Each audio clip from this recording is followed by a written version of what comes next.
Hello friends, Radhe Radhe. कैसे हैं आप सब। जैसे कि आपको पता है कि कल लोहड़ी है, मतलब हमारा पंजाबियों का त्यौहार है। सबको लोहड़ी की शुभकामनाएं। तो आज हम कथाएं जानेंगे उनसे जुड़ी हुई, और साथ ही जानेंगे नवविवाहिता जोड़ा या हर कोई पूजा कैसे करे।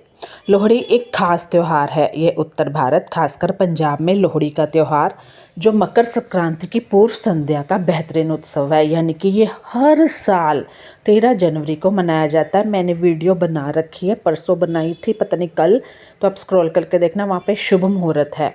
इसमें गाने लोकगीत गाए जाते हैं। दुल्ला पट्टी दा ओए दुल्हे दी धी वे आई, ओए शेर शक्कर पाई, लोहड़ी दो जी लोहड़ी, इस तरह लोहड़ी मांगते हैं हर कोई। तो ये लोक कथा दुल्ला भट्टी की है, जो मुगलों के समय में एक बहादुर योद्धा था जिसने मुगलों के बढ़ते जुल्म के खिलाफ कदम उठाया था। दुल्ला भट्टी भारत के मध्यकाल का एक वीर था जो मुगल शासक अकबर के समय में पंजाब में रहता था। उसे पंजाब के नायक की उपाधि से सम्मानित किया गया था। अब ये लोहड़ी के गीत गाए जाते हैं। नवविवाह या बच्चा हो तो लोहड़ी उसकी डाली जाती है। उस समय संदल बार की जगह पर लड़कियों को गुलामी के लिए बलपूर्वक अमीर लोगों को बेचा जाता था। तो उन दोनों लड़कियों की सगाई कहीं और तय हुई थी, मतलब जिनको बेचा जाता। तो मुगल शासक के डर में उन्हें भावी ससुराल वाले इस शादी के लिए तैयार नहीं थे।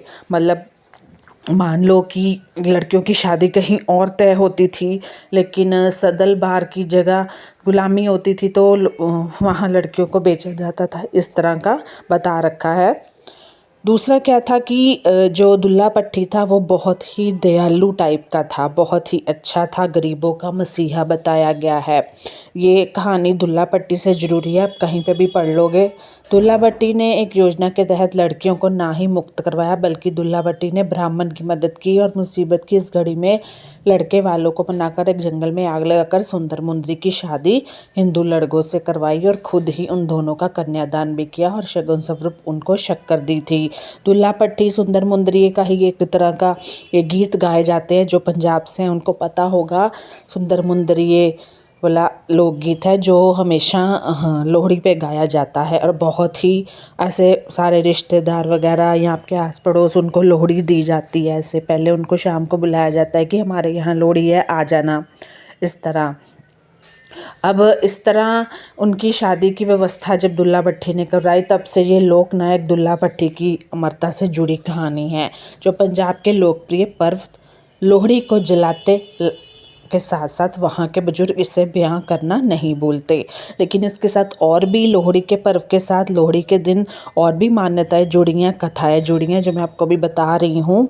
आपको पता है कि खास तौर पर रबी की फसल की कटाई की खुशी में लोहड़ी माता की पूजा की जाती है। इस पर्व की शुरुआत महत्व से जुड़ी कई कथाएं प्रचलित है, जिनमें से लोहड़ी माता की कहानी तो है ही है प्रमुख। लोहड़ी माता के मंदिरों में विशेष रूप से अग्नि की पूजा की जाती है। तिल गुड़ मक्का मूंगफली जैसे चीज़ें पर अर्पित की जाती है। पॉपकॉर्न वगैरह, मंदिरों में पारंपरिक भजन गीत गाए जाते हैं, और सामूहिक रूप से लोहड़ी की अग्नि के चारों ओर लोग नृत्य करते हैं, डांस वगैरह होता है, बहुत धूम होती है। सुबह सुबह तो क्या होता है, पंजाब में काइट्स वगैरह स्टार्ट हो जाते हैं, बच्चे बूढ़े सब लोहड़ी माता की पूजा को एक पारंपरिक और सामूहिक उत्सव के रूप में मनाते हैं, जो लोगों के बीच भाईचारा खुशी का संदेश मिला। बहुत ही मज़ा आता है। आप एक बार पंजाब जाके देखना, बहुत ही रौनक होती है।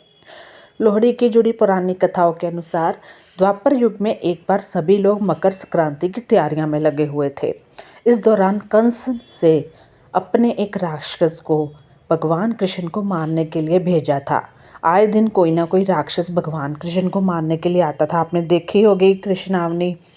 ऐसे ही मकर संक्रांति से ठीक एक दिन पहले कंस ने लोहिता नाम के राक्षस को भगवान कृष्ण का वध करने के लिए भेजा था, लेकिन भगवान कृष्ण ने खेल खेल में उस राक्षस को मार दिया।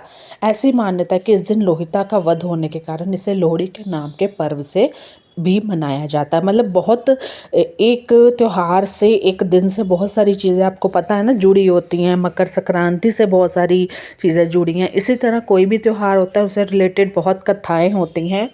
दूसरी कथा है दक्ष पुत्री सती की, जो हमारे शिव जी और पार्वती की सती हैं। इसके अलावा एक मान्यता है कि दक्ष प्रजापति की पुत्री माता सती के योग अग्नि ही दहन योग अग्नि दहन की स्मृति में लोहड़ी की अग्नि जलाई जाती है, इसलिए लोहड़ी के मौके पर इस कथा को सुनने का भी बहुत अधिक महत्व है।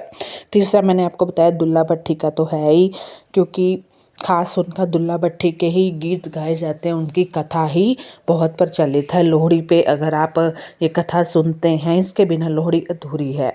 दुल्ला भट्टी की कहानी भी लोहड़ी के मौके पर बहुत प्रचलित है। दुल्ला भट्टी का जन्म 1547 में पाकिस्तान के पंजाब प्रांत में हुआ था। दुल्ला भट्टी गरीबों के मसीहा थे। वह अमीरों से धन खींचकर गरीबों में बांट देते थे। गरीब उन्हें मसीहा की तरह मानते थे। लोहड़ी के कन्या कथा के अनुसार सुंदर नाम का एक किसान था, जिसकी 2 बेटियां थीं, सुंदरी और मुंदरी। इन दोनों लड़कियों को लेकर वहां के नंबरदार की नीयत ठीक नहीं थी। ये उनसे शादी करना चाहता था, लेकिन दुल्ला भट्टी अपने मतलब बहुत ही ध्यान रखते थे अपने लोगों का, गरीबों का, सबका। किसान ने अपनी बेटियों का विवाह अपने मनपसंद दूल्हे से करना चाहते थे। उसने अपनी सारी व्यथा दुल्ला भट्टी से सुनाई। दुल्ला भट्टी ने लोहड़ी के दिन नंबरदार के खेतों में आग लगा दी और सुंदर और मुंदरी के भाई बनकर उनकी शादी कराई। इस घटना की याद में लोहड़ी की अग्नि भी जलाई जाती है। ऐसा कहा जाता है कि बादशाह अकबर के कहने पर दुल्ला भट्टी को पकड़कर फांसी लगा दी गई थी। तो ये उनकी कहानी थी। दूसरा, अगर आपका नया विवाहित जोड़ा है तो कुछ बातें आपको ध्यान रखनी है पूजा करते समय, सबको ही ध्यान रखनी है। पहला तो बहुत ज़्यादा आपको सादे, काले, सफ़ेद रंग के कपड़े पहनने से बचना है, वो नहीं पहनने हैं।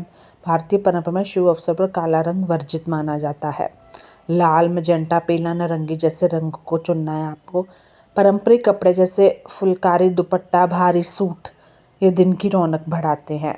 लोहड़ी के पवित्र अग्नि में तिल, गुड़, रेवड़ी, मूंगफली अर्पित करें। कई बार लोग अनजाने में मूंगफली या रेवड़ी खाते खाते उसे बर्तन में अग्नि में समा देते हैं। ये सब गलत है। अग्नि में डालने वाली सामग्री को पहले अलग निकाल के रखें।